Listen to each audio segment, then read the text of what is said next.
చతుర్ముఖాయ నమః. ఓం ఏకదంతాయ నమః. ఓం కపిలాయ నమః. ఓం గజకర్ణకాయ నమః. ఓం లంబోదరాయ నమః. ఓం సుముహూర్తే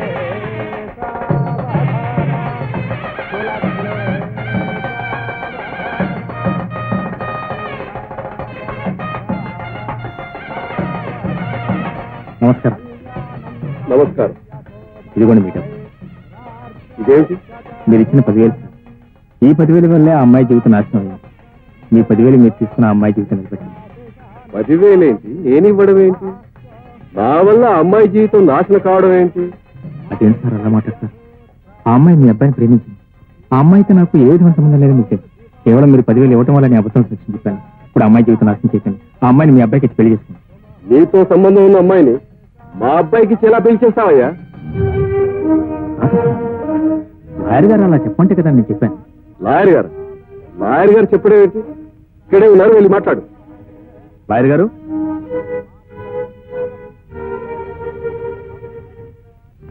ఏమండి లాయర్ గారు, ఈ అమ్మాయికి నాకు సంబంధం ఉందని నాతో అబద్ధం సాక్ష్యం చెప్పించి ఆయనతో 10,000 ఇప్పించింది మీరు కాదు? ఏమిటి శర్మ, ఇతను కోర్టులో చెప్పింది అబద్ధం సాక్ష్యం? ఎవరు సార్ మీరు? నేనేమిటి అబద్ధం సాక్ష్యం చెప్పించడం? ఇన్నేళ్ల నా సర్వీస్ లో నేను ఎప్పుడైనా అబద్ధం సాక్ష్యం చెప్పించడం చూశారు సార్ మీరు? ఏమయ్యా, నువ్వు నేను ఎప్పుడు కలుసుకున్నావు, ఎప్పుడు మాట్లాడుకున్నావు? ఈ కేసుతో నాకు సంబంధం ఉంది, నేను సాక్ష్యం చెప్తాను అన్నావు. సరే రమ్మన్నాను, వచ్చావు, సాక్ష్యం చెప్పావు. సార్, మీకు పిల్లలు ఉన్నారో లేదో నాకు సరిగ్గా తెలియదు. ఆడపిల్లలు ఉండే ఉంటారు. ఒక ఆడపిల్ల ఉసురు మాత్రం పూసుకోవద్దని చెప్తున్నాను. కేవలం ఈ పిల్ల పెళ్లి పాడు చేయడం కోసం నాతో మీరు అబద్ధం సాక్ష్యం చెప్పించారు.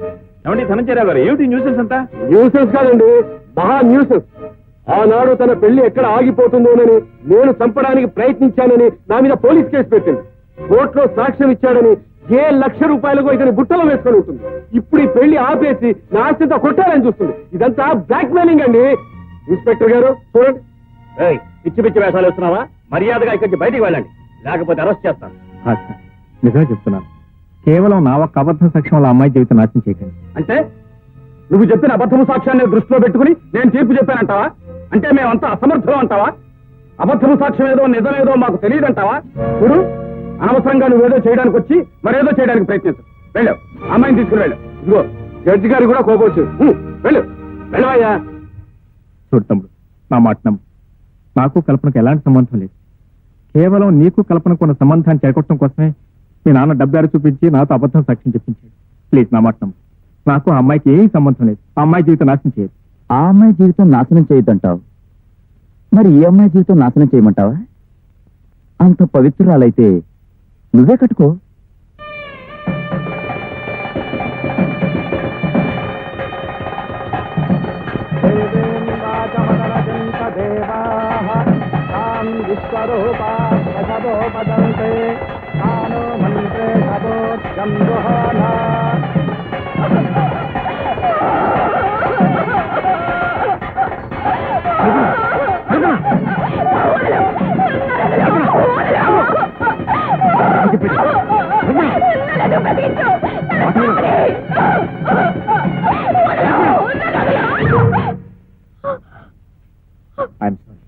నీ ఉద్రేకం ఆపడం నాకు వేరే మార్గం కనిపిస్తుంది.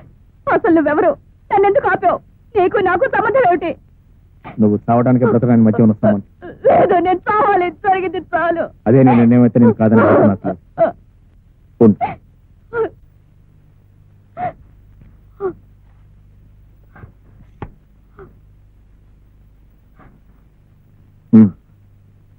సత్యం ముందు నా చావుకు అభిమనుడే కారణమని ఈ తెల్లకాతి మీద రాసి సంతకం పెట్టి కమా.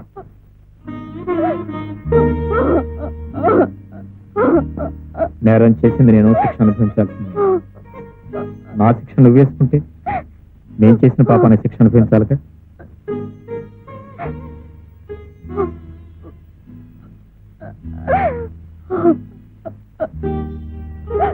ఏ రాయలేదే? రాయడానికి మనసు రావటం లేదు కదా. రాసిస్తే నన్ను ఉడికిస్తారని భయం కదా. నేను ఎలాగో చస్తున్నానో పాపం ఆయన ఎందుకు చంపడం అనే?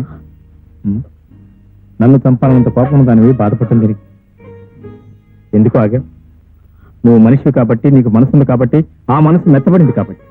అలాగే నేను ఒక మనిషిని, నాకు ఒక మనసు ఉందని, నా మనసు మెత్తబడిందని నువ్వు ఎందుకు అనుకో? చూడు కల్పన, సత్యం సాధిస్తా. బ్రతికించారుగా, ఏం సాధించాను? బాగా బ్రతికే మనిషిని బ్రతకనివ్వకుండా చేశారు. బ్రతికే వద్దనుకున్న దాన్ని బ్రతికించారు. ఇప్పుడు నేను బ్రతికి ఏం చేయాలంటారు? చెప్పండి, నన్నేం చేయమంటారు? మీరేసిన ముద్రతో బయట మనిషిగా తిరగల్లా, బ్రతకల్లా. ఒకవేళ బ్రతకాలనుకున్నా ఈ సంఘం నన్ను బ్రతకనిస్తుందా? అందుకే నేను చావాలంటే చావాలి. మనిషి గమ్యం చావు కాస్త. నిజమే, బ్రతకడానికి నాకు ఒక గమ్యం కావాలిగా.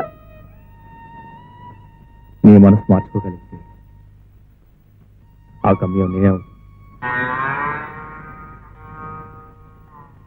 అవు, నా వల్ల నాశనం నీ బ్రతుకు,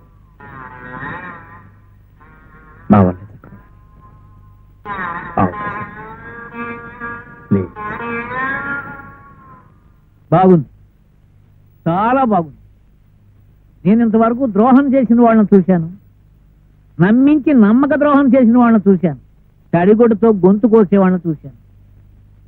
కానీ నేను అబద్ధాల కోరిని, నా బ్రతికే అబద్ధం, నా వృత్తే అబద్ధం. ఈ క్షణం వరకు మీకు నాకు మధ్య జరిగిన సంభాషణలు అన్నీ అబద్ధాలే. ఇక నుంచి నేను నిజంలో బ్రతకబోతున్నాను, ఒక మంచి పని చేయబోతున్నాను. నాకు మీరు సహాయం కావాలని అడిగిన వాడిని నేను ఒక్కనే చూసానయ్యా. నువ్వు మనిషి అనుకోవాలో, రాక్షసుడు అనుకోవాలో, మంచివాడు అనుకోవాలో, వంచకుడు అనుకోవాలో అని నాకు అర్థం కావడం. మీరేమనుకున్నారు? స్వప్న విషయంలో మాత్రం నేను మనిషిని, నిజంగా మనసు ఇచ్చిన వాడిని. నిజం. ఇప్పుడు నీకు ఈ పరిస్థితి వచ్చింది కాబట్టి, ఆ పిల్ల నీ జీవితంలోకి వచ్చింది కాబట్టి ఈ నిజం బయటకు వచ్చింది. లేకపోతే నా బిడ్డ బ్రతుకు అబద్ధంలో మునిగిపోయేదేగా. నేను అబద్ధం కావచ్చు, నా మాటలు అబద్ధం కావచ్చు, నా పనులు అబద్ధం కావచ్చు, నేను మీ అమ్మాయిని ప్రేమించిన విధానం అబద్ధం కావచ్చు, కానీ నా ప్రేమ మాత్రం అబద్ధం కాదు. నా ప్రేమ అబద్ధమైనా నేను మిమ్మల్ని మోసగించాలనుకున్నా ఈ రోజు నాకు నేనుగా వచ్చి మీ ముందు దోషిగా నిలబడాల్సిన అవసరం నాకు లేదు. కోర్టు రాస్తూ ఉన్న మీ అమ్మాయిని వదులుకుని కట్టుబడిలో కూడా లేని ఆ అమ్మాయిని పెళ్లి చేసుకోవడానికి సిద్ధపడాల్సిన అవసరం అంతకంటే లేదు. చిన్నప్పుడు ఎప్పుడు మా నాన్న చెప్పిన ఒక్క నిజం వల్ల మా అందరి ప్రశ్నలు నడివెదిరిపోలయ్యాయి. ఆ రోజు నుంచి జీవితంలో ఎప్పుడూ నిజం చెప్పకూడదు అనుకున్నా, అంత అబద్ధం ద్వారా జయించాలనుకున్నా, జయించాను. చివరికి నా ప్రేమను కూడా అబద్ధంతో జయించాను. కానీ కానీ ఆ మనసుని అబద్ధంతో జయించలేకపోయాను.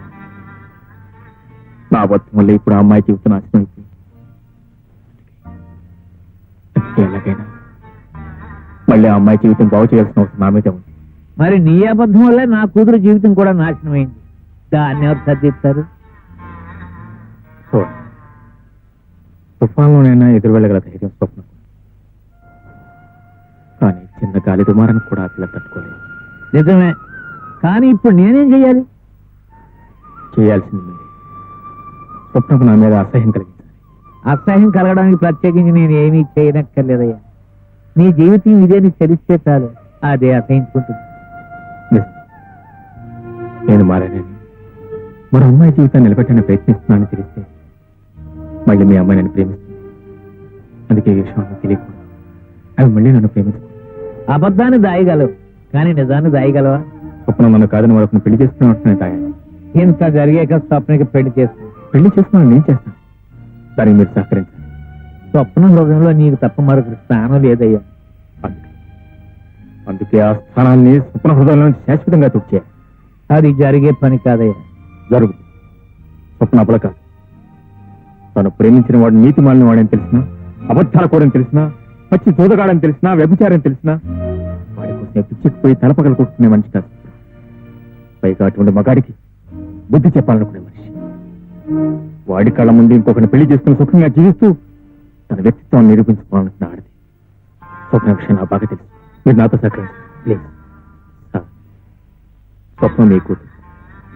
పొరపాటున స్వప్న కన్నీరు పెడితే తుడవటనే తల్లి ఉంది, ఓదార్చని తండ్రి మీరున్నారు. కానీ కల్పన కన్నీరు పెడితే తుడవటానికి ఓదార్చడానికి ఎవరు లేదు. నేను తప్ప. వాళ్ళిద్దరు మీకు పెట్టలే అనుకో, ఎవరికి న్యాయం చేస్తారు మీరు ఆలోచించి చెప్పండి. ఎప్పుడు వచ్చావమ్మా? ఎక్కడి నుంచి డాడీ? అదే బీచ్ రిసార్ట్ నుంచి. బీచ్ రిసార్టా? ఆ, అక్కడికి ఎప్పుడు వెళ్ళాను? అదేమిటమ్మా, ఇప్పుడేగా నిన్ను అవిని రిసార్ట్ లో చూసొచ్చాను. అభియా? ఆ, ఆయన ఢిల్లీలో ఉన్నారు డాడీ. ఆయన ఢిల్లీ వెళ్ళి 3 రోజులైంది. నో నో, ఢిల్లీ ఏమిటమ్మా ఢిల్లీ. అయ్యయ్యో, ఇప్పుడే నా కళ్ళలో కనపడుతున్నాడు ఆ రిసార్ట్ లో. అతను పక్కన ఒక అమ్మాయి ఉంది. సరే నువ్వే అనుకుని దగ్గరికి వచ్చి పలకరిద్దాం కదా అనుకుని, సరే వాళ్ళు మళ్ళీ డిస్టర్బ్ చేయడం ఎందుకు అనుకుని వెనక్కి వచ్చేసాను.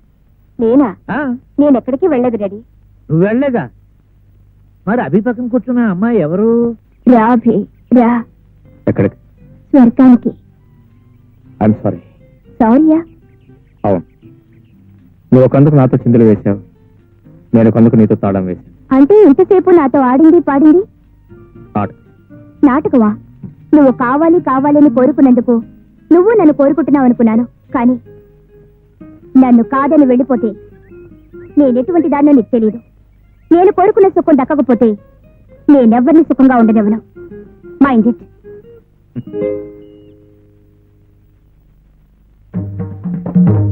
నేను నమ్మలేనమ్మా. అవి నీకు అన్యాయం చేసి మరొక అమ్మాయితో తిరుగుతున్నాడంటే నేను నమ్మలేకపోతున్నానమ్మా. ఆ అమ్మాయి ఎవరో కాదు రెడీ. మన ఇంటికి విడాకులు ఇప్పించమని వచ్చింది చూడు. ఆ? ఆహా, ఆ భద్రత లేకున్నాను ఆ పిల్ల. అవును. ఆహా, ఈవిడ కేసును ఒప్పుకోలేదంటే అతని దగ్గరికి వెళ్ళి ఈ విధంగా బరిదిగించింది అన్నమాట. అవతల అది బరి తెగించి వస్తే మాత్రం యువతల ఇతనికి ఉండాలిగా సిగ్గు. అవతల ఒక అమ్మాయి ప్రేమిస్తుందని, ఆశలన్నీ తన మీదే పెట్టుకుందని. తొందరపడి నువ్వు నిర్ణయానికి రాకమ్మా, అన్ని విషయాలు నేను తెలుసుకుంటాను. అక్కర్లేదు, నా కళ్ళతో నేనే చూశాను. ఇక నువ్వేమీ తెలుసుకోనక్కర్లేదు. నమస్కారం సార్. ఎవరయ్యా? ఏదైనా పనిపించండి సార్. నా దగ్గర పని లేదు, ఏం లేదు పావయ్యా, అసలే గొడవల్లో ఉన్నాను నేను. ఆగోయ్, ఆగు, ఆగు, ఆగు, ఆగు, ఆగు. అవును, నేను ఎక్కడో చూసినట్టున్నాను. ఆ అభిమన్యం తోట. అవును సార్. అక్కడి నుంచి నువ్వు ఎక్కడికి పనికి రావడం ఏమిటయ్యా? సుప్రీంకోర్టు లాయరు, నువ్వు అతనికి కావలసిన వాడివి, కావలసినంత ఆదాయం నీకు. సుప్రీం కోర్టా టెన్నిస్ కోర్టా? ఆయన లారేటండి బాబు, డబ్బులు తీసుకుని అబద్ధ సాక్ష్యాలు చెప్తుంటాడు. ఏమిటయ్యా నువ్వు చెప్పేది? అబద్ధం సాక్ష్యాలు చెబుతాడా? నా మాట అబద్ధం అయితే కోర్టులో ఎంక్వైరీ చేయండి సార్. అబద్ధ సాక్ష్యాలతో ఊరుకుంటే పర్వాలేదండి. ఈ మధ్య ఒక వధ పని కూడా చేశాడు. సర్లే, నువ్వేం చెప్పక్కర్లేదు, వెళ్ళి ఇక్కడి నుంచి. అతన్ని చెప్పనే డాడీ. ఏముందండి, పెళ్లి చెడగొట్టమని పెళ్లి కొడుకు తండ్రి 10,000 రూపాయలు ఇస్తే ఆ డబ్బులు తీసుకుని ఆ పిల్లకి తనకి సంబంధం ఉందని కోర్టులో అబద్ధపు సాక్ష్యం చెప్పి ఆ పిల్ల బతుకు నాశనం చేశాడండి. దాంతో ఆ పిల్ల ఆత్మహత్య చేసుకుంది. అఫ్కోర్స్ మళ్ళీ బతికిందనుకోండి, అందుకే అక్కడ పని మానేశానండి. అసలు అప్పుడు చెబుదాం అనుకున్నానండి. ఏమి చెప్పక్కర్లేదు, అంతా అర్థమైపోయింది. బాగా నటించానా సార్?